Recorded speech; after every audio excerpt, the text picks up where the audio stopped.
यदि मैले अपराध गरेँ भने चाहिँ मैले त बेहोर्नु पऱ्यो नि। मैले अपराध गरेको छ, अघि तपाईँले सोधिसक्नु भएको छ, मैले कुनै पनि चिज तपाईँको मेरो आफ्नो पहुँचमा, मेरो आफ्नो पकडमा, मेरो कहिल्यै पनि काम नगरेको युवा साथीहरू तपाईँको चाहिँ त्यहाँ काममा चाहिँ लागेर तपाईँको खडेको देख्दाखेरि एकदम खुसी पनि लागिरहेको छ। र अर्को परीक्षा धेरै गरेको थियो, धेरै ठुलो गरेको थियो, तर हामीले त्यो सबै सकेन।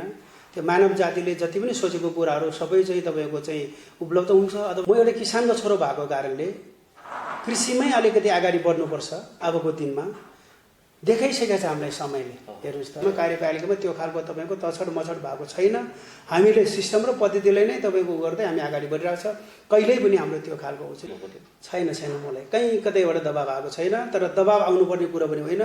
भोलि गएर प्रश्न चिन्ह म माथि पनि खडा हुनसक्छ। यदि म पनि भन्नुहोस् त, अहिलेसम्मको अवधिमा चाहिँ यो कृषिलाई आधुनिकीकरण गर्नको लागि चाहिँ के कस्तो खालको योजना चाहिँ तर्जुमा गर्नुभएको छ तपाईँले? यतातिर त्यतिकै तपाईँको यो अमेरिकन फौजी किराले तपाईँको अहिले जुन किसानहरूको जुन मकै बालीमा एकदमै नष्ट, एकदमै सङ्गर्भित भएको भन्ने कुरा, बजेट विनियोजन गर्दाखेरि, बजेट तर्जुमा गर्दाखेरि स्वास्थ्य, शिक्षा, कृषि, पर्यटन, टोल विकासका अध्यक्षज्यूहरू हुन्छ, राजनीतिक व्यक्तित्वहरू हुन्छ, युवा भाइहरू हुन्छ, उहाँहरूसँग समन्वय गरेर तपाईँहरूले रोज्नुहोस् भनेर भने। सूचना तथा मनोरञ्जनको लागि कृपया हाम्रो टिभी 9 सब्स्क्राइब गर्नुहोस्, साथै छेउमा रहेको बेल आइकनलाई पनि दबाउन नबिर्सनुहोस्। नमस्कार, म छेडुप तामाङ। हाम्रो टिभी 9 र timal.online.com मा यहाँहरू सम्पूर्णलाई हार्दिक स्वागत गर्न चाहन्छौँ। मुलुक यतिखेर कोरोना भाइरस कोभिड-19 को कारण लकडाउनमा रहेको छ। हामीले पछिल्लो समयमा काभ्रेको विभिन्न स्थानीय तहमा गएर लकडाउनको प्रभावकारी कार्यान्वयन र यसले विकास निर्माण लगायत अन्य विविध विषयमा पारेको प्रभाव र अन्य विविध विषयमा संवाद गर्दै आएका छौँ।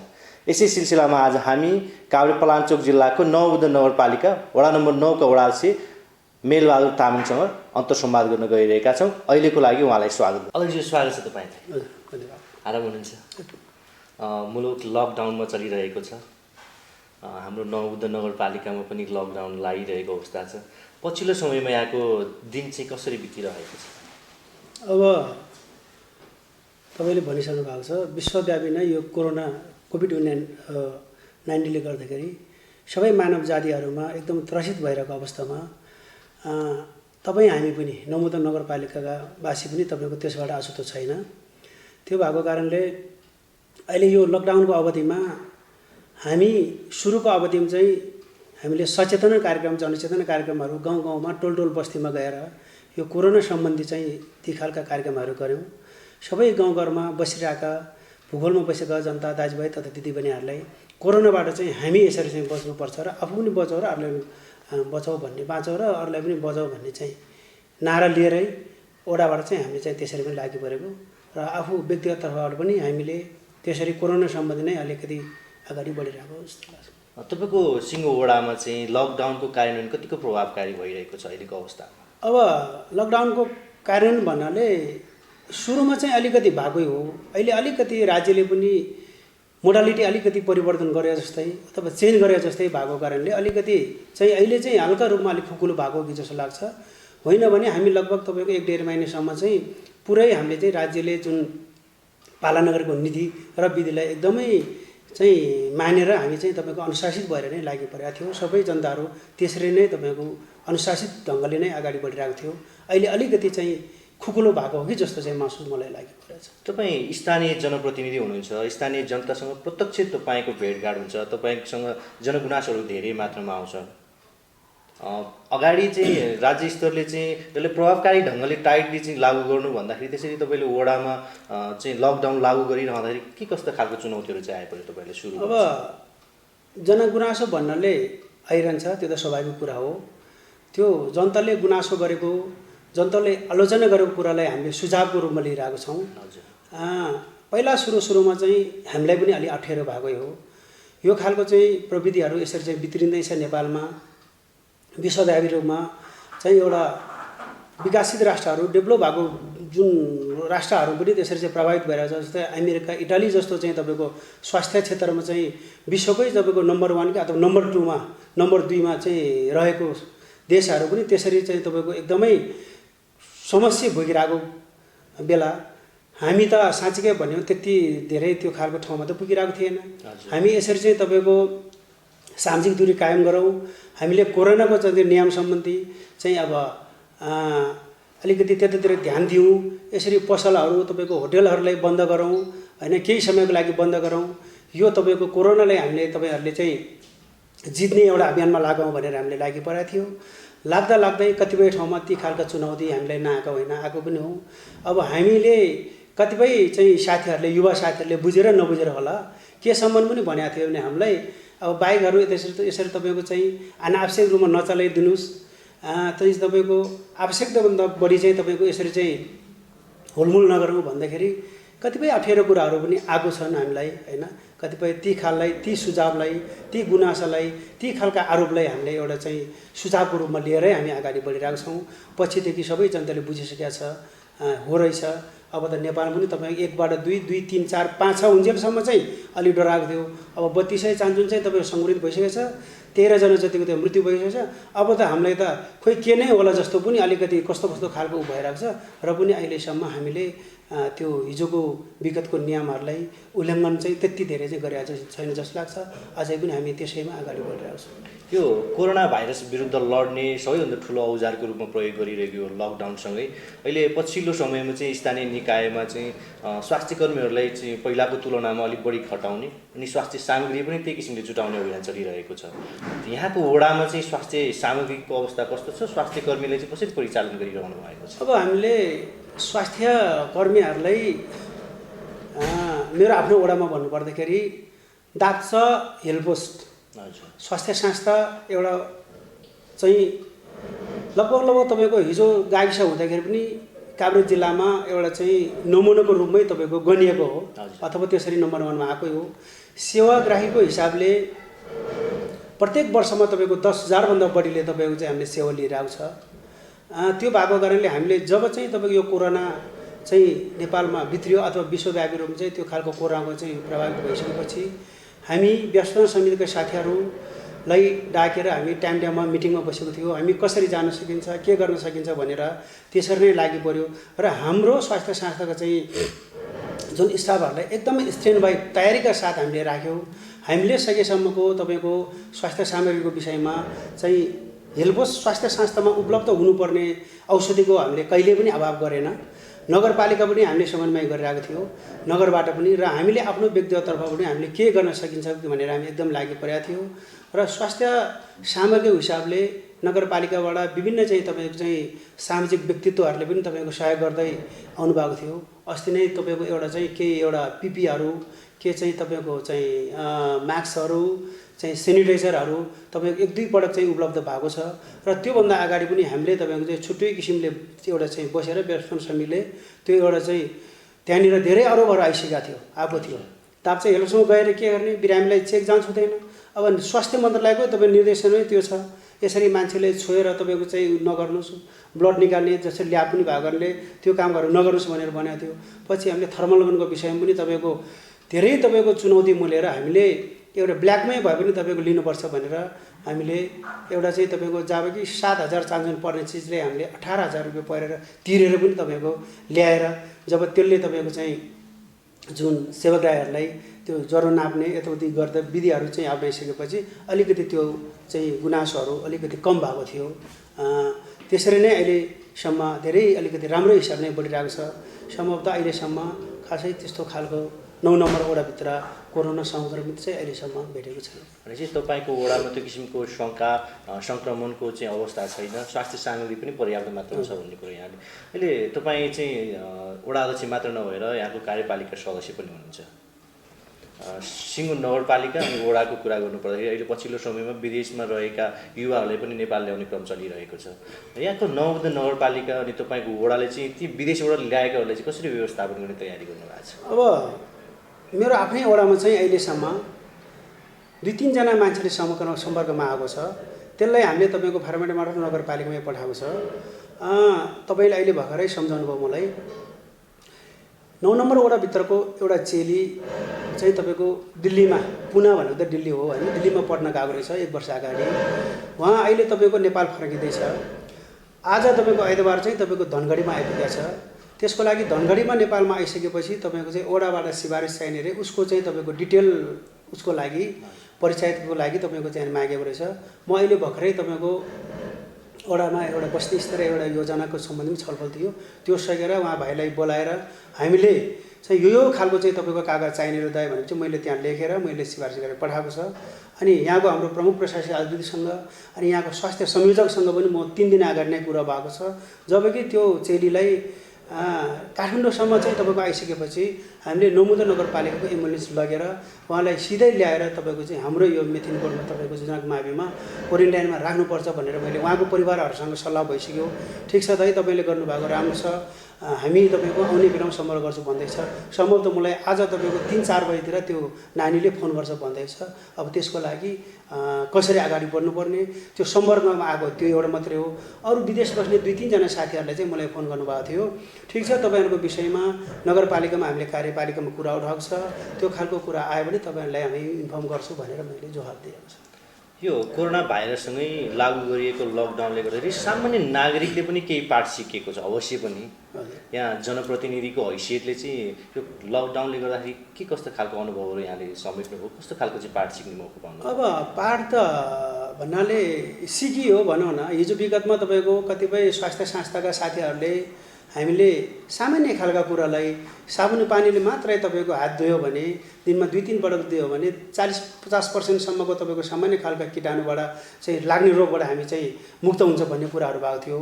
अहिले तपाईँको चाहिँ यो लकडाउनले गर्दाखेरि धेरै कुराहरू हामीलाई तपाईँको स्वास्थ्य सम्बन्धी आफ्नो स्वास्थ्यलाई स्वस्थ रहनको लागि ती कुराहरूको तपाईँको पाठ जुन घटना एउटा घटिसकेपछि पाठ सिके जस्तै हामीले पाठ सिकेका छ। हामी सरसफाइमा एकदमै ध्यान दिनुपर्दो रहेछ। हामी यसरी नै सरसफाइ गऱ्यो भने आफ्नो शरीरलाई पनि तन्दुरुस्त अथवा स्वास्थ्य सम्बन्धी पनि जिना मसिना ती खालको रोगबाट पनि मुक्त हुने भन्ने खालको कुरामा पनि हामीले चाहिँ पाठ सिकिरहेछ। र अरू विषयमा पनि धेरै नै कुरामा अलिकति चाहिँ अनुभवहरू चाहिँ बटुलेको अथवा पाठ सिकेको जस्तो महसुस लागिरहेछ मलाई। हामी विकास निर्माणसँग जोड्न चाहे यतिखेर अनि विविध वडाहरूमा चाहिँ यो लकडाउनको अवस्थामै स्थानीय युवाहरू चाहिँ विकास निर्माणको कार्यमा जुटेको पनि देख्यौँ। कतिपय ठाउँमा चाहिँ रोकिएको विकास निर्माणको कार्यहरू चाहिँ असङ्गठित तरिकाले बसोबास गरिरहेका मजदुरहरूले चाहिँ अहिले विकास निर्माणको कामलाई निरन्तरता दिइरहेको अवस्था पनि पायौँ। यहाँको वडाको चाहिँ अहिले जुन चलिरहेको विकास निर्माणको कार्यहरू चाहिँ कस्तो छ? ठप्पै रहेको छ या चलिरहेको के छ? विकास निर्माणका कुराहरू गर्नुपर्दाखेरि सबै ठाउँमा उपभोक्ता समितिहरू बनिसकेको अवस्था, काम गर्दै गरेको अवस्था। जब पछि तपाईँको चाहिँ यो कोरोनाले गर्दाखेरि केही कामहरू रोकिरहेको थियो, केही समय काम रोकिसकेपछि अब यो तपाईँको सुचारू भइसकेको कामलाई रोक्नु मिल्दैन भनेर यहीँबाट कार्यपालिकाले पनि एउटा आदेश दिनुभएको थियो। त्यस पश्चात तपाईँको हामीले त्यो रोकिरहेको कामहरूलाई तपाईँको लगभग पुरा भइसकेको छ। र यो कोरोनाको अवधिमा पनि तपाईँको 1-2वटा योजनाहरूमा सबै मान्छेहरू तपाईँको शहरबाट तपाईँ गाउँ पलायन भयो। गाउँतिर आइसकेपछि तपाईँको सबै युवाहरूसँगै समन्वय गरेर अहिले तपाईँको 1-2वटा योजनाहरूमा ताकि कहिल्यै पनि काम नगरेको युवा साथीहरू तपाईँको चाहिँ त्यहाँ काममा चाहिँ लागेर तपाईँको खटेको देख्दाखेरि एकदम खुसी पनि लागिरहेको छ। र अर्को कुरा तपाईँको दुखीको पनि कुरा, यहाँ त खुसी भयो छिनेको लागि, र पनि अर्को कुरा धेरै कुराहरूको तपाईँको धेरै युवा साथीहरूको रोजगारी गुमिया छ होइन। कतिपय मान्छे तपाईँको स्वास्थ्यको हिसाबले पनि एउटा चाहिँ तपाईँको चाहिँ एउटा चाहिँ रोजगारीको हिसाबले शहर पलायन भएको थियो। हिजो सबै मान्छे तपाईँको गाउँमै बसेर पनि तपाईँको सम्भव अलिकति कमै थियो, कमै छ जस्तो लाग्छ मलाई चाहिँ। किन त भन्दाखेरि त्यो भएको कारणले कतिपय साथीहरू रोजगारी घुमिया छ, कतिपय धेरै तपाईँहरू जस्तै अब यहाँ मिडियाले धेरै कुराहरू ल्याएको छ। आज बिहान मात्रै हेरेको घरबेटीले तपाईँको निकालेको के भन्ने खालको कुरा, उहाँहरूलाई पनि ती खालकै पीडा छ, त्यो दुःखकै कुरा हो। र पनि अहिले गाउँ बस्तीमा त्यो उपभोक्ता समितिका सामाजिक कामहरू चाहिँ अहिले अगाडि नै बढिरहेको छ। यो तपाईँले बेरोजगारको कुरा गरिरहँदा मलाई अर्को प्रश्न जोड्न मन लाग्यो यहाँलाई। नौबुद्ध नगरपालिकाले चाहिँ यतिखेर आम युवाहरू चाहिँ आफ्नो रोजगार गुमाएको अवस्था छ। काठमाडौँ भ्यालीभित्र विभिन्न किसिमको चाहिँ रोजगार संस्थासँग आबद्ध भएर काम गरिरहेको अवस्था अनि विदेशीको युवाहरू पनि नेपाल भित्रिँदैछ। यो बेरोजगारी नियन्त्रणको लागि चाहिँ हाम्रो नगरले के योजना तर्जुमा गरेको अवस्था छैन? अब अहिलेसम्म तपाईँ मैले भन्नु पर्दाखेरि त्यो खालको उसमा हामी छैन जस्तो लाग्छ। हजुर। किन त भन्दाखेरि हामीले म एउटा किसानको छोरो हो। हजुर। म एउटा किसानको छोरो भएको कारणले कृषिमै अलिकति अगाडि बढ्नुपर्छ। अबको दिनमा देखाइसकेको छ हामीलाई समयले। हेर्नुहोस् त, हामीले कतिपय साथीहरू कतिपय युवाहरू तपाईँको विदेशमा पलायन भएको छ, तपाईँको चाहिँ विश्वका विभिन्न तपाईँको कुनाहरूमा विभिन्न देशमा काठमाडौँकै तपाईँको त्यो चाहिँ एउटा चाहिँ एकदम धुलो धुवाँ तपाईँको भएको सडक तपाईँको धुलो धुवाँ खाएर त्यसरी चाहिँ एउटा बाध्यताले पनि हो होइन। हामीले कृषिलाई नै एउटा तपाईँको फोकस गऱ्यो भने एउटा कृषि हाम्रो मानव जीवनमा तपाईँको कृषि बिना सम्भव पनि छैन, देखिँदैन। त्यो भएको कारणले अबको चाहिँ दिनमा हामीले कृषितिर अगाडि बढ्यो भने तपाईँको युवाहरूलाई लक्षित गरेर ती खालका कार्यक्रमहरू युवा लक्षित कार्यक्रम भनेर त हामीले त तपाईँको कागजी रूपमा त गरेका छ, तर कार्यान्वयन चाहिँ तपाईँको खोइ कहाँनिर चाहिँ भएको जस्तो लाग्छ। कतिजना युवालाई चाहिँ तपाईँको नौमुदा नगरपालिकाले युवा स्वरोजगार तपाईँको दिएको छ। अब प्रधानमन्त्री तपाईँको रोजगार भनेर तपाईँको कार्यक्रम आएको छ, बजेट आउँछ यति होइन। यो विषयमा अस्ति नै मेरो आफ्नै पनि वडाभित्रका साथीहरूलाई फोन गरेर पोहोर चाहिँ हामीले तपाईँको 30 दिनसम्मको होइन 15 दिनसम्मको लागि काम दिनुभएको थियो तपाईँहरूले, खोइ अहिले हाम्रो नामै आएन भनेर। अब स्रोत साधन थोरै हुन्छ, तपाईँको चाहिँ 5 लाख 7 लाख 2 लाख बजेटले तपाईँको कतिजनालाई रोजगार दिने, त्यो भएको कारणले त्यहाँनिर धेरै समस्याहरू भएको छ। अबको दिनमा युवा लक्षित गरेर तपाईँको चाहिँ स्वास्थ्यमा कृषिमा अनि युवाहरूले चाहिँ तपाईँको आफ्नै देशमा तपाईँको अडिन सक्ने, आफ्नै देशमा देशमा चाहिँ गरेर तपाईँको चाहिँ जीविकोपार्जन गर्न सक्ने खालको एउटा व्यवसायतिर उन्मुख भएर चाहिँ तपाईँको कृषिमा लाग्यो भने धेरै युवाहरूलाई तपाईँको समेट्न सक्छ। यसमा धेरै आधारहरू छन्। युवाहरूलाई तपाईँको चाहिँ कतिपय कुराहरू अहिले तपाईँले सोध्नुभयो 5 वर्ष 6 वर्ष 7 वर्षमा कैयौँ तपाईँको चाहिँ विकसित राष्ट्रहरूमा गएर नेपाल फर्केर आफ्नै तपाईँको भूमिमा चाहिँ कृषि व्यवसायतिर तपाईँको उन्मुख भएर धेरै ठुलो चाहिँ तपाईँको कृषिका चाहिँ कार्यक्रमहरू कृषिको चाहिँ उयोहरू गरेका छ। त्यसले गर्दाखेरि तपाईँको धेरै रोजगारीहरू चाहिँ सिर्जना यहीँ पनि गर्न सकिन्छ भन्ने जस्तो मलाई लागिरहेको छ। भनेपछि तपाईँको विचारमा चाहिँ युवाहरूले कृषिमूलक कार्यमा चाहिँ सहभागी गराउनुपर्छ भन्ने मान्यता यहाँ गर्नुभयो। तपाईँ मलाई सम्भवतः जहाँसम्म लाग्छ नौवटा नगरपालिका कृषि विभागमा पनि हुनुहुन्छ यहाँ। आम कृषकहरूको समस्या चाहिँ यतिखेर के देख्नु भएको छ तपाईँले? अब कृषकहरूको समस्या भन्नुपर्दाखेरि समस्या अब जिउको त्यो पनि भन्न नमिल्ने के अलिकति फड्को चाहिँ मारिरहेको जस्तो लाग्छ। किन त भन्दाखेरि नेपाल सरकारको हिजो विगतदेखिकै कुरालाई हेर्दाखेरि बजेटको हिसाबले एकदम कृषिमा धेरै तपाईँको बजेट तपाईँ फोकस गरेर पठाएको जस्तो अथवा आएको जस्तो हामीले महसुस गरिरहेको थियौँ। र तपाईँको चाहिँ तल्लो निकायमा आइपुग्दाखेरि अहिले कतिपय साथीले भन्नुहुन्छ सबै कुरो स्थानीय तहमै छ भन्नुहुन्छ। अब कृषिको विषयमा भन्नुपर्दाखेरि हुन त म आफै पनि तपाईँको नौवटा नगरपालिकामा निर्वाचित भइसकेपछि विषयगत शाखामा तपाईँको कृषि शाखामा परेको कारणले कृषि तथा पशुपन्छी विभागको चाहिँ म संयोजक हो। र मैले पनि तपाईँको यो अवधिमा अब तेस्रो वर्ष तपाईँको पार गरेर 14 वर्षमा म लागिरहेछ। मैले पनि तपाईँको एउटा अनुभव जस्तो सिक्दै जस्तो थियो। अन्त किसान त म किसानको छोरो हो, किसानकै संरचनामा जन्म्यो, किसानकै संरचनामा हुर्क्यो। र पनि कृषि किसान भन्नाले हामी एउटा किसान चाहिँ के हुनुपर्दो रहेछ भन्दाखेरि किसान ठ्याक्कै किसानको पनि एउटा क्याटेगोरी तपाईँको छुट्याएर ठ्याक्कै किसानै हुनुपर्दो रहेछ।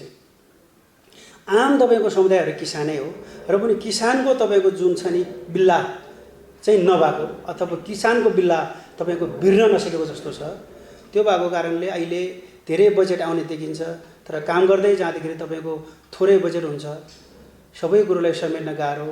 अहिले हालै तत्कालीन चाहिँ तपाईँको समस्या के भएर छ भने हाम्रो नौवटा नगरपालिकाका किसानले यो अमेरिकन फौजी किराले एकदमै अन्न बालीहरू अब एकतिर हामीलाई तपाईँको जलवायु परिवर्तनले तपाईँको मौसम परिवर्तन हुँदाखेरि हामीले लगाएको बालीमा तपाईँको अलिकति हावापानी नमिलेको अथवा के नमिलेको भएर तपाईँको त्यत्तिकै रोगी हुने, यतातिर त्यतिकै तपाईँको यो अमेरिकन फौजी किराले तपाईँको अहिले जुन किसानहरूको जुन मकै बालीमा एकदमै नष्ट एकदमै सङ्क्रमित भयो भन्ने कुरा आएर अस्ति तपाईँको कार्यपालिकामा बसेर कार्यपालिकाद्वारा तपाईँको चाहिँ बजेट छुट्याएको थिएन र प्रकोपको चाहिँ बजेट कार्यपालिकाबाटै तपाईँको यहाँ चाहिँ हाम्रो मेयर साहब प्रमुख प्रशासक अधिकारीज्यूसँग कुरा गरेर किसानलाई हामीले यो बेलामा तपाईँको विषादी चाहिँ हामीले उपलब्ध गराउनुपर्छ भनेर कृषि शाखाका चाहिँ तपाईँको चाहिँ उहाँलाई प्रमुखज्यूलाई सल्लाह गरेर उहाँ मार्फत यो विधिको चाहिँ औषधि चाहिँ राख्नुपर्छ भनेर सल्लाह भइसकेर हामीले चाहिँ ल्याइसक्यौँ।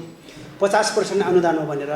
अब स्रोत साधन हामीलाई थोरै थियो अनि हामीले तपाईँको प्रत्येक वडामा सबै वडामा पुर्याउने काम गर्यो। भेडाबारी 3 नम्बर वडामा चाहिँ हामीले पुर्याउन सकेन, किनभने हिजो अस्ति 2 दिनको चाहिँ बर्सातको कारणले आज हाम्रो तपाईँको त्यो कार्यक्रम चाहिँ त्यहाँ पुरा गर्ने, त्यहाँ पुर्याइदिने भन्ने खालको कुरा भएको थियो। र पनि किसानहरूलाई पर्याप्त रूपमा हामीले चाहिँ औषधिहरू जुन विषादीहरू वितरण गर्न सकिरहेको छैन, त्यो विषयमा मैले साथीहरूलाई चाहिँ सल्लाह सुझाव लिइरहेको छ।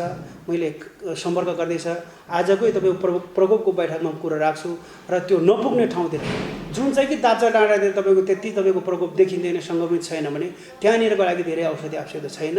जुन चाहिँ चाहिँ तपाईँको प्रकोप भइरहेको छ, बढी सङ्क्रमित भइरहेको छ, त्यो ठाउँलाई औषधि बढाउनुपर्छ, यसलाई कन्टिन्युस दिनुपर्छ भनेर मैले कुरा राख्दैछु। अहिले त्यो भएको कारणले अरू समस्या पनि छन्, धेरै समस्याहरू छन् कृषिको विषयमा। जुन कीटनाशक औषधिहरू थियो फौजी किरालाई चाहिँ नियन्त्रण गर्ने, त्यो पर्याप्त मात्रामा पुगेन भन्ने जुन किसिमको जनगुनासो छ, त्यसलाई चाहिँ तपाईँले समाधान गर्नुको लागि फेरि अर्को विकल्प खोज्दै हुनुहुन्छ अहिले? हजुर, ठ्याक्कै तपाईँले भन्नुहोस् त, अहिलेसम्मको अवधिमा चाहिँ यो कृषिलाई आधुनिकीकरण गर्नको लागि चाहिँ के कस्तो खालको योजना चाहिँ तर्जुमा गर्नुभएको छ तपाईँले?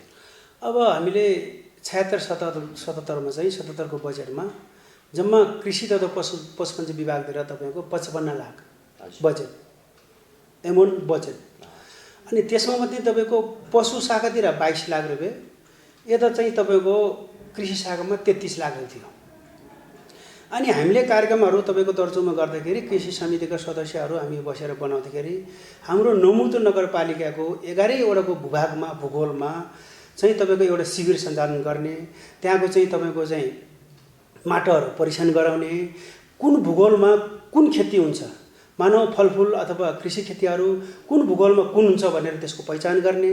अनि त्यसपछि हामीले चाहिँ तपाईँको त्यो भूगोललाई, त्यो ठाउँलाई एउटा पहिचान गरेर यो चाहिँ तपाईँ पकड क्षेत्र जस्तै बनाउन घोषणा गरिदिने, यो ठाउँमा यो हुन्छ भनेर किसानलाई। र अर्को कुरा, किसानलाई हामीले चाहिँ कृषि औजारहरू, अनुदानका चाहिँ सामग्रीहरू मात्रै दिएर पनि कृषिमा चाहिँ अलिकति अगाडि बढ्ला जस्तो मलाई लागेन। किन त भन्दाखेरि कृषि औजारलाई अनुदान मात्रै दिएर भन्दा किसानहरूलाई तपाईँको चाहिँ सबैभन्दा चाहिने तत्त्व भनेको त कृषि सम्बन्धी ज्ञान रहेछ। त्यो ज्ञान गुणका कुराहरू उहाँहरूलाई तपाईँको उहाँहरूको गाउँमा टोलटोलमा हामीले चाहिँ तपाईँको त्यो खालको कार्यक्रमहरू सञ्चालन गरेर माटो परीक्षण गर्ने विधिदेखि लिएर तपाईँको शिविरै सञ्चालन गरेर सबै किसानहरूलाई चाहिँ तपाईँको चाहिँ ज्ञानले, कृषि ज्ञानले तपाईँको चाहिँ मुक्त बनाउने चाहिँ एउटा भनेर चाहिँ कार्यक्रमहरू गरेका थियो। अहिले तपाईँको यो लकडाउनको कारणले गर्दाखेरि के एउटै कार्यक्रमहरू गर्न सकिरहेको छैन र 2-4वटा कार्यक्रम चाहिँ तपाईँको हाम्रो चाहिँ त्यहाँको कृषि शाखाको चाहिँ तपाईँको चाहिँ प्रमुखज्यूले गरिसक्नु भएको छ र अन्य बाँकी रहेको कार्यक्रमहरूलाई चाहिँ त्यो सबै तपाईँको काटेर अब चाहिँ तपाईँको यो वर्षमा सम्भव नभएको कारणले हामी कृषि औजार अथवा सम्भव भएको सम्मको हामी यसरी वितरण गर्छौँ भनेर हामीले एउटा निर्णय पनि गरेका छ। अबको तपाईँको 2-4 दिनपछि हामीले नौमुदो नगरपालिका तथा पशु शाखा तथा कृषि शाखाले ल्याउनु पर्ने सामग्रीहरू सबै कुरो तयारी भइसकेको छ। अब 1-2 दिनपछि हामी बाँड्नेतिर लाग्छ होला। हामीले नौमुदो नगरपालिकाको विभिन्न वडामा गएर त्यहाँको जनगुनासोहरू पनि लिएको छौँ है। स्वाभाविक रूपले तपाईँ वडा अध्यक्ष भइसके पश्चात म्याक्सिमम रूपमा वडाध्यक्षहरूले अलिकति आरोप पनि आउने गर्दो रहेछ। हामीले पछिल्लो समयमा जनतासँग प्रत्यक्ष रूपमा सहभागी भइसके पश्चात अनुभव गरेको कुरा तपाईँमाथि नै एक किसिमको आरोप छ। तपाईँले जुन कृषिको कुरा गर्नुभयो, कृषि औजारको कुरा गर्नुभयो, कृषि औजार वितरण गर्ने कुरामा चाहिँ तपाईँले चाहिँ आफू मातहतको व्यक्तिहरूलाई, आफू मातहतको समूहलाई, विशेष गरी पार्टी निकट व्यक्तिहरूलाई मात्र बाँडफाँड गर्यो भन्ने एक किसिमको आरोप छ। यसमा तपाईँ के भन्नुहुन्छ? हजुर, त्यो सुझावको लागि धेरै धेरै धन्यवाद है। त्यो राम्रो कुरो पनि हो। साथीहरूले, किसान दाजुभाइहरूले त्यो गुनासो गर्नुभएको छ भने त्यसप्रति म एकदमै सकारात्मक हिसाबले सोध्छु। म एकदमै मलाई पाठ सिके जस्तो कि त्यसलाई मैले एकदम सुझावको रूपमा लिन्छु। मैले जब यो नौमुदो नगरपालिकामा कृषि सामग्री तपाईँको वितरण गर्ने सम्बन्धमा सुरुको वर्षमा तपाईँको केही पनि थाहा भएन, त्यो त्यतिकै तपाईँको भयो। दोस्रो वर्षमा हाम्रो तपाईँको जम्मा 22 लाख पैसा थियो। त्यो डाटाहरू तपाईँको चाह्यो भने, आवश्यकता पऱ्यो भने कोही किसान साथीहरूले अथवा कोही किसान युवा साथीहरूले तपाईँको त्यो खालको डाटा चाह्यो भने मसँग तयारी छ, तर म अहिले यहाँ ल्याएको छैन। 22 लाख रुपियाँ थियो। 22 लाखको तपाईँको हामीले वडा अध्यक्षज्यूहरू कार्यपालिका के भन्नुभयो भने प्रत्येक वडामा बाँडफाँड गरौँ भन्ने खालको कुरा भयो। ठिकै छ त्यो पनि भनेर। अब त्यसपछि 1-2वटा वडाका साथीहरूले आफ्नो वडा वाइज रूपमै आफ्नै पाराले चाहिँ कार्यक्रम गर्नुभयो। त्यसपछि हामीले तपाईँको बाँकी रहेको पैसालाई चाहिँ तपाईँको 1-11-10 1/11/10लाई हामीले तपाईँको कृषि औजारहरू तपाईँको त्यहाँनिर जनताको माग अनुसार कृषि औजारहरू ल्याएर उहाँहरूलाई तपाईँको वडा अध्यक्षज्यूहरू र त्यहाँको भूगोलकै तपाईँको किसान साथीहरूलाई ल्याएर हामीले तपाईँको नौमुदो नगरपालिकाको तपाईँको टिमै कृषि शाखाका चाहिँ तपाईँ प्रमुख यहाँका मेयर साहब लगेर हामीले तपाईँको 10 नम्बर वडा कार्यालयमै एउटा कार्यक्रम चाहिँ बनाएर सबै साथीलाई वितरण गर्यो।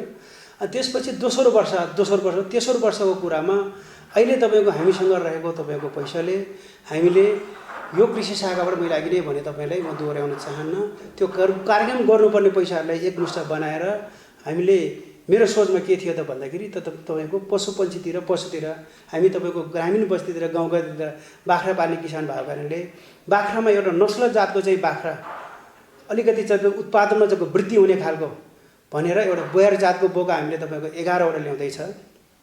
11वटाको लागि त्यो सशर्त हो। अनि अब तपाईँको चाहिँ प्लास्टिक टनेल हामीले तपाईँको 112वटा आउँदो रहेछ, त्यो कृषिकै प्रमुखहरूले जान्नुहुन्छ होइन। 112वटा प्लास्टिक टनेल ल्याउँदाखेरि हामीले प्रत्येक वटामा 10-10वटै तपाईँको पुर्याउने भनेर निर्णय भइसकेको छ।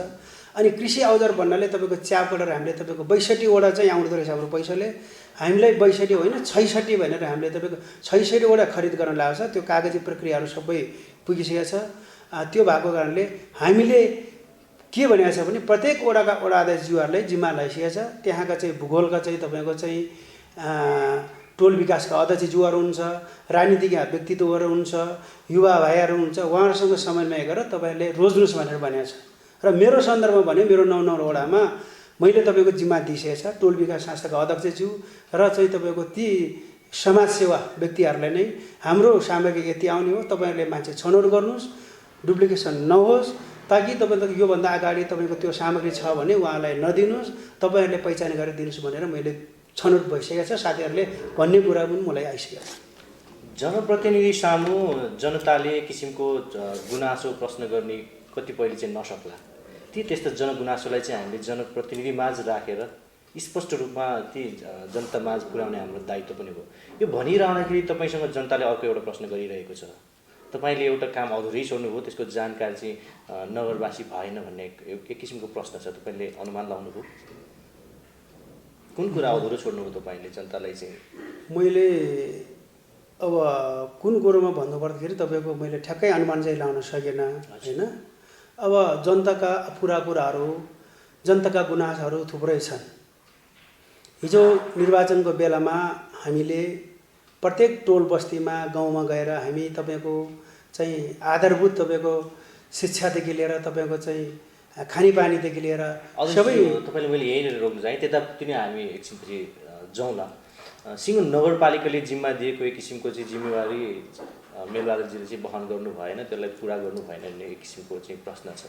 हजुर, मेरो मतलब तपाईँले चाहिँ यो नवबुद्ध नगरपालिकामा राजस्व सङ्कलनको जुन आर्थिक अनियमितताको कुरा छ त्यस पश्चात तपाईँ चाहिँ छानबिन समितिमा रहनुभयो। त्यो छानबिन समितिले नतिजा के निकाल्यो, त्यो अहिले के भइरहेछ, त्यो चाहिँ प्रश्न जनताको। अब यसो छानबिन समितिको कुरा गर्नुपर्दाखेरि सुरुमा कार्यपालिकाले छानबिन समितिमा हाम्रा साथीहरूलाई तुलेर राखिसकेको अवस्था, त्यो भित्र म थिएन। पछि तपाईँको दोस्रो चरणमा छानबिन समितिभित्रै रहेका साथीहरूमाथि पनि अलिकति गुनासो अथवा तपाईँको त्यो खालको आरोप प्रत्यारोप भएको कारणले उहाँहरूले त्यसबाट तपाईँको राजीनामा दिएको अवस्था। त्यसपछि तपाईँको त्यो समितिभित्र त्यही कमिटीबाट म पनि तपाईँको छानबिन समितिमा परेको अवस्था। हामीले हाम्रो बुद्धि विवेकले हामीले भ्याइसम्मको छानबिन समितिको चाहिँ उसमा छानबिन प्रक्रियामा अगाडि बढिसकेका थियो। एक चरण हामीले सबै साथीहरूलाई जो मान्छे साथीहरूलाई चाहिँ तपाईँको त्यो खालको चाहिँ आरोप लागेछ त्यो साथीहरूलाई हामीले तपाईँको चाहिँ सम्बन्धित ठाउँमा बोलाएर हामी छानबिन समितिका साथीहरू बसेर हामीले उहाँहरूलाई यस्तो जस्तै तपाईँले मैले प्रश्न गर्नुभएको छ भने हामीले पनि त्यसरी नै प्रश्न गरेर एक चरणको हाम्रो काम सकिसकेका थियो। हामीसँग हामीले उहाँहरूले तपाईँको चाहिँ योसम्म चाहिँ भएको हो, योसम्म चाहिँ गरेको भनेर चाहिँ कुरा पनि आएको छ। खासै हामीले देख्दाखेरि त्यति धेरै ठुलो चाहिँ मैले गल्ती चाहिँ भेटाउन सकेन, कमी कमजोरी होला होइन, त्यो कमजोरीलाई हामीले तपाईँको कमजोरीबाटै पाठ सिक्ने हो। त्यो छानबिन समितिमा बसेर पछिल्लो चरणमा हामीले तपाईँको चाहिँ कार्यपालिकामै हामीले तपाईँको एउटा चाहिँ प्रस्तुत पनि गरेका थियो। प्रस्तुत गरिसकेपछि जब हामीलाई तपाईँको म्याद थिएन, यदि हामीलाई टाइम भएको भए हामीले तपाईँको अझै पनि दोस्रो चरण तेस्रो चरण गर्दै चौथो चरणसम्म हामी जान्थ्यौँ।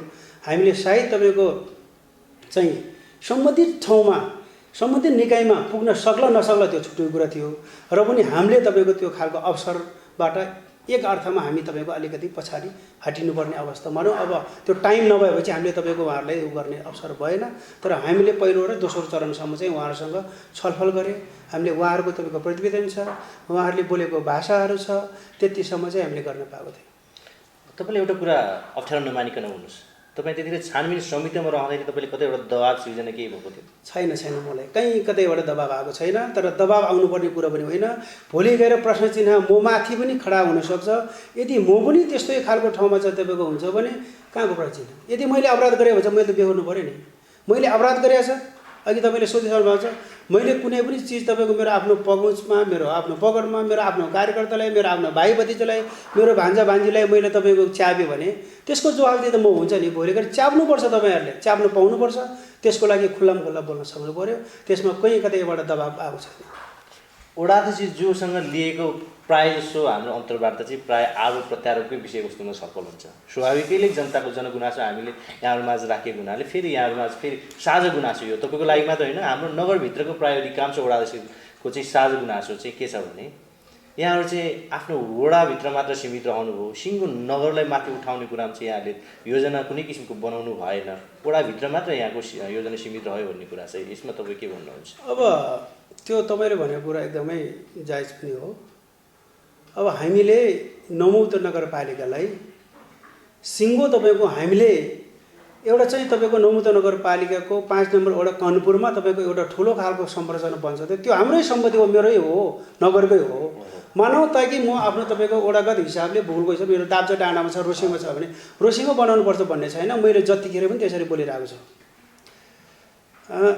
त्यो भएको कारणले अझ यो तपाईँको मलाई जहाँसम्म लाग्छ पर्यटनको हिसाबले पनि हामीले नमौतेदेखि चाहिँ तपाईँको तिमालसम्म चाहिँ तपाईँको एउटा चाहिँ त्यो खालको पर्यटकीय स्थल बनाउनुपर्छ भनेर भनिरहेको छ। तिमाल क्षेत्रलाई नै हाम्रो नमौते क्षेत्रमा एउटा चाहिँ त्यो पर्यटक हिसाबले हरेक हिसाबले भावनात्मक हिसाबले सबै हिसाबले जोडिनुपर्छ भनेर हामीले भनिरहेको छ। त्यो भएको कारणले अझै पनि थुप्रै चिजहरू संरचनाहरू बन्नुपर्छ। त्यो मेरो हो तेरो भन्ने भन्दा पनि नमौते नगरपालिकालाई तपाईँले भनेको भन्दै सबै कुरो सानातिना झिना मसिना भन्दै अलिकति ठुलो तपाईँको देख्ने खालको काम गर्न पाए त हुन्थ्यो नि। जस्तै यो भवन बनेको छ, यो हाम्रै हो, मेरो आफ्नै हो, तपाईँकै हो। हामी त्यसमा कुनै पनि दुःखी छैन। हामीले बनाउनुपर्छ, यो नगरलाई बनाउनुपर्छ। हाम्रोमा अहिलेसम्म कार्यपालिकामा त्यो खालको तपाईँको तछड मछड भएको छैन। हामीले सिस्टम र पद्धतिलाई नै तपाईँको गर्दै हामी अगाडि बढिरहेको छ। कहिल्यै पनि हाम्रो त्यो खालको चाहिँ भएको छ। हामी यो आर्थिक वर्षको अन्त्यतिर छौँ। अब हामी नयाँ आर्थिक वर्षको सङ्घारमा छौँ। सम्भवतः योजना तर्जुमाको चाहिँ यहाँले छलफल र बहस पनि सुरुवात गर्न थालिसक्नु भइसक्यो होला। यो आर्थिक वर्षमा चाहिँ यहाँले व्यक्तिगत रूपमा वडा नम्बर 9 को प्रतिनिधित्व गरेर अध्यक्षको हैसियतले चाहिँ तपाईँ कस्तो खालको योजना लिएर चाहिँ जाँदै हुनुहुन्छ? अब समग्रमा भन्नुपर्दाखेरि मेरो आफ्नो 9 नम्बरमा मात्रै होइन, समग्र नगरमै बजेट विनियोजन गर्दाखेरि, बजेट तर्जुमा गर्दाखेरि स्वास्थ्य, शिक्षा, कृषि, पर्यटन सम्बन्धी नै अगाडि बढ्नुपर्छ जस्तो लाग्छ। यहाँको विचारमा स्वास्थ्य, कृषि, पर्यटनलाई चाहिँ अगाडि बढाउनु पर्छ मेरो विचारमा। किनभने शिक्षा त्यो 4वटा चिज हुन्छ, खानेपानी छ, सबै जोडिएको छ। र पनि स्वास्थ्य नै तपाईँ हाम्रो रहेन भने त्यो विकासले, त्यो बजेटले के नै गरेर त्यो बाटोले स्वास्थ्य सम्बन्धी, शिक्षा सम्बन्धी, कृषि सम्बन्धी, पर्यटन सम्बन्धी चाहिँ अगाडि बढ्नुपर्छ जस्तो लाग्छ। मेरो आफ्नै वडामा पनि मैले त्यसरी नै देखिरहेको छ। अब स्वास्थ्य सम्बन्धी मैले कहिल्यै पनि छुटाएको छैन। मेरो चाहिँ तपाईँको स्वास्थ्य संस्थामा मैले सकेसम्मको, मेरो आफ्नो वडा कार्यालयले भ्याएसम्मको 1-2वटा चाहिँ तपाईँको नयाँ कार्यक्रमहरू पनि गरिरहेको पनि छ। त्यसमा वडाभित्रका चाहिँ तपाईँको किसानहरू, जनताहरू खुसी पनि छन्। हामी कार्यक्रमको अन्त्यतिर आइसकेका छौँ। जाँदै यहाँ निर्वाचित भएको 3 वर्ष भइसक्यो, 3वटा कार्यकाल सकिसकेको छ। यहाँले अहिलेसम्ममा जनताले प्रत्यक्ष रूपमा अनुभूति हुने गरी के काम चाहिँ गर्नुभयो, के काम गर्नु बाँकी छ? अब काम गर्न त धेरै नै बाँकी छ। हेर्नुहोस्, अब हिजो विगतमा निर्वाचित नहुँदाखेरि पनि हामी सामाजिक व्यक्ति, सामाजिक प्राणी भएको कारणले, समाजसेवी भएको कारणले तपाईँको काम त हामीले गरिरहेकै थियो। जस्तै त्यो बेलामा चाहिँ काम गर्न अलिकति सजिलो थियो, सजिलो जस्तो महसुस लागिरहेको थियो। अरूलाई भन्न पनि पाउने, आफूले तपाईँले यो गरेन भन्न पनि पाउने। अहिले जब निर्वाचित भएर गइसक्यो, हामीले अपेक्षा धेरै गरेका थियो, धेरै ठुलो गरेका थियो। तर हामीले त्यो सबै सकेन। त्यो मानव जातिले जति पनि सोचेको कुराहरू सबै चाहिँ तपाईँको चाहिँ उपलब्ध हुन्छ अथवा सबै चाहिँ पुरा हुन्छ भन्ने त छैन, र पनि हामी सन्तुष्टि छौँ। मैले अघि नै भनिसकेँ, दाप्चा स्वास्थ्य संस्थामा 2-4 वटा घटना एकदमै जटिल घटना घट्यो, जुन हाम्रो कार्यक्रमले एकदमै त्यसलाई समेटेको छ। मैले आफ्नै वडाको बजेटले तपाईँको चाहिँ वडाका भित्रका चाहिँ डेलिभरी हुन आएको दाप्चा स्वास्थ्य संस्थामा चाहिँ बर्थिङ सेन्टरमा सुतेर हुन आउने महिलाहरूलाई तपाईँको एम्बुलेन्सको व्यवस्था गरिएको छ, वडा कार्यालयले तपाईँको भुक्तानी गरेको छ। यदि त्यहाँबाट चाहिँ तपाईँको चाहिँ बर्थिङ सेन्टरमा सकिएन भने रिफर गर्नु पऱ्यो दुर्घटना, त्यसको पनि व्यवस्था हामीले नै गरेको छ।